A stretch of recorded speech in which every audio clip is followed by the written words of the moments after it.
Welcome to Beyond the Razor Wire Fence. I'm Kelly Sheard, the director of the Gender Wealth Institute within Women's Way. Our mission is to advance gender and racial equity by building collective power to disrupt systems of oppression and strengthen alternative models centered in inclusion, love, and liberation. Over the last 7 months, Women's Way facilitated a narrative change fellowship with 7 women and gender-expansive individuals with experiences of incarceration and reentry. With help from Love Now Media, our fellows honed their storytelling skill set to advocate for economic equity in Philadelphia. This podcast centers their stories. Beyond the Razor Wire Fence asserts that incarceration is a form of wealth extraction. Moreover, through this podcast, fellows depict the disproportionately deep impact for women, trans, and gender-expansive people. The fellows' stories dive deep into how the carceral system perpetuates the gender wealth gap and calls attention to the institutionalized strategies of extraction before, during, and after incarceration. Through a combination of interviews, storytelling, and research, the fellows challenge assumptions around incarceration and advocate for a shift in policy and culture to move us closer to a liberatory economy. This episode features Angie Orozco-Rasique. We'll listen to her story and hear her in conversation with our friends from Love Now Media. Welcome, Angie. My name is Angie Orozco. My story began over 20 years ago when my family immigrated to the U.S. from Guatemala. Their experiences and struggles only emphasized in their minds what they would eventually instill in me. Family is everything, through and through. So imagine my devastation when one of my family members was incarcerated for assaulting another one of my family members. I felt betrayed. It took me months to process this.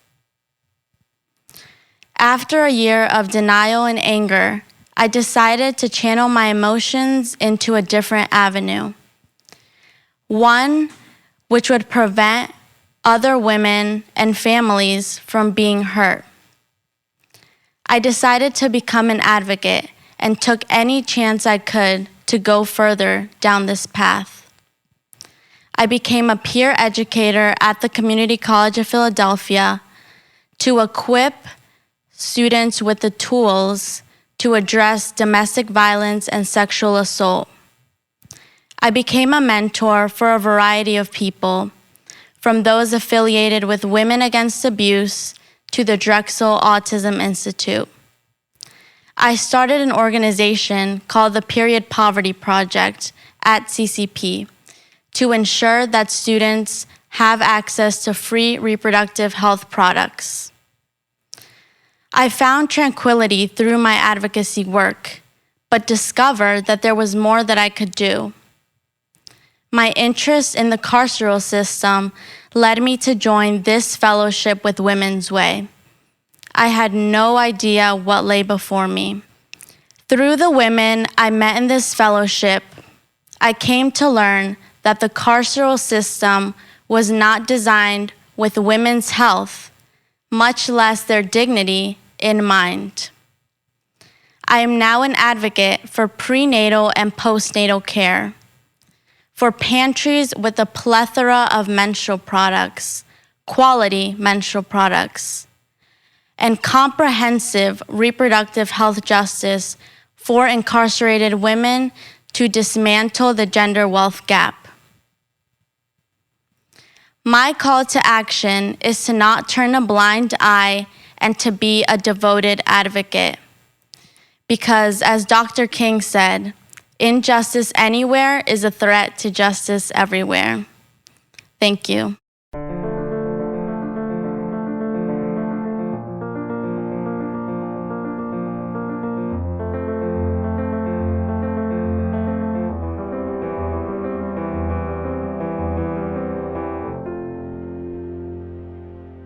I'm Jaz Duncan Ashe of Love Now Media. Today, I'm going to be speaking with fellow Angie Orozco-Rasique. First of all, I just want to say I'm so proud of you. Thank you. It's been such a pleasure to watch your journey through the fellowship. Thank you. And so I'm wondering if you can just talk about what it was like for you coming into this fellowship and really finding your voice as an advocate. That's a great question. Yes. So at first, I was very intimidated. I was like, wow, like all these amazing people I'm working alongside. And I came to learn that just because my fellows had such a strong voice didn't mean that I didn't have a strong voice, right? So again, I would be, fighting with myself in my head. We would do group therapy.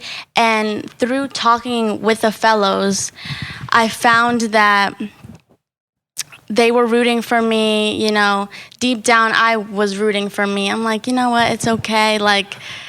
And I feel like through them, I decided, okay, it's okay to be vulnerable. It's okay to, just be yourself and show yourself as you are, an advocate that you are. And I really just want to thank all of the fellows who have, helped me get to this point, and the facilitators as well. So thank you. Wonderful, wonderful. So in your story, you talk about a family member being incarcerated. You said that was really hard for you to process. Could you just talk about the impact that has had on your life? Yes. It had a very negative impact on my mental health. As I say in my introduction, it took me months to process this. I couldn't even fathom that something like this had occurred. I would find myself blaming myself, saying, hey, how did I not see any signs here? But yes, it had a very negative impact on my life. And again, I tried to find my voice through different channels. So can you talk about some of the other channels you used to find your voice? Yes. Other channels I've used have had a lot to do with my community, in particular, the Community College of Philadelphia. I think that just being there, again, the supportive community there really, amplified my voice. It made me want to, pursue everything that, I had an interest in reproductive health justice. I also just had an interest on just equity as a whole. So, I pursued different organizations through them and some on my own as well. Great. And so as you have now found your voice as an advocate, what are you advocating for? I know you talked about a few things in your story, but if you could just unpack that here, that would be great. Yeah, so in particular, I'm fighting for reproductive health justice. For me, with my project at the Community College of Philadelphia, I see it going beyond just my college. I see myself doing work with carceral systems to, bridge the gap with reproductive health products that they do have access to, which are not many, But yes, I see one of my passion project is genuinely my period poverty project, where, I see the lives that are changed on a day-to-day basis when I go to school. But other works include, volunteering at the Spot Period, which is a hub in Germantown, Philadelphia. It's been amazing working there. Volunteering there, because, there's just such a plethora of products, so I'd love to see other hubs like this, clinics, be more accessible. A note of context from Women's Way. A quote from a research paper published in the National Library of Medicine. The availability of reproductive health care for incarcerated people is variable and often limited. While institutions of incarceration are legally and constitutionally required to provide access to health care, no mandatory standards of oversight systems exist. This means while there are recommended guidelines for what health care to provide and how to do it, there are no actual requirements to use the best guidance. Each prison or jail is free to determine their own healthcare policies and services. As it relates to period poverty, incarcerated folks who menstruate experience higher rates of irregular menstrual bleeding, and access to menstrual materials is lacking, inconsistent, or otherwise insufficient. They receive paltry allotments of products and must pay for any extras. The products are contaminated or destroyed during strip searches or raids, and there's no privacy behind bars. Guards can order people to remove tampons in group settings and not provide trash cans to dispose of them, and other such indignities. While the First Step Act led to federal prisons providing period products free of charge, its scope is limited, as only 10% of incarcerated folks who need menstrual care are in federal jails and prisons. The rest are in state or local facilities. Nationally, over 35 states lack menstrual care protections. So when you talk about the carceral system, we know that it was a family member that you watched go through this. So you don't have that direct experience. But when it comes to period poverty, there were some things that you shared during the fellowship about your personal story, your personal relationship. Would you feel comfortable talking about that? So, again, growing up, I had a lack of access to, resources about my body as a whole. I didn't really have, the support I needed to, or like a mentor there to like tell me about everything, these changes that I was going through. So, I had a lack of knowledge, sometimes a lack of products, and this is period poverty in essence. So I had that personal connection with the project itself, and I'm like, I don't want other young women or marginalized groups to go through the same thing that I'm going through. And, I saw a problem, and I identified it, and then I did something about it.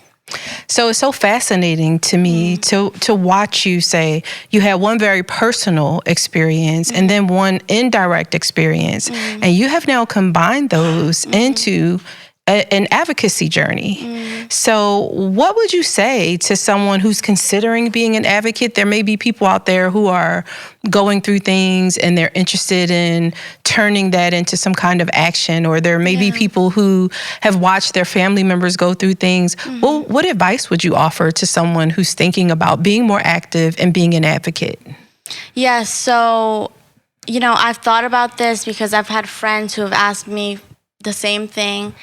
I always suggest looking up organizations within your area that have to do with your interests. So in Philadelphia, there's so many cool organizations. I'd say look it up, look into their websites, and, just look for an email, shoot your shot, as people say. And, you could always be of use to these organizations, and you could ask for their advice, you could ask for mentorship, and and then just get a group of friends and tell them about your idea, tell like-minded individuals about your ideas, and get something rolling. Not everything has to be a success from the start. There could be a few failures, and it doesn't mean that the project wasn't worthy of pursuing. Maybe it was just the wrong time, wrong place. So yeah, just finding like-minded individuals, I'd say. Angie, that's so great. I think you were the youngest person in the cohort, so everyone is excited to just watch you go and watch you grow. What do you think you'll do in the future? Definitely continue my advocacy work. My career is still undecided as I'm still 19. But we'll see. I definitely think I want to, keep pursuing what I've been pursuing so far in terms of advocacy, and we'll see where the wind takes me. That's great, Angie. Thank you so much for joining us. Thank you so much for having me. Thanks for listening to Behind the Razor Wire Fence. This podcast is brought to you in collaboration with Women's Way, Change the Narrative Fellows, Love Now Media, and Little Drummer Boy Recordings.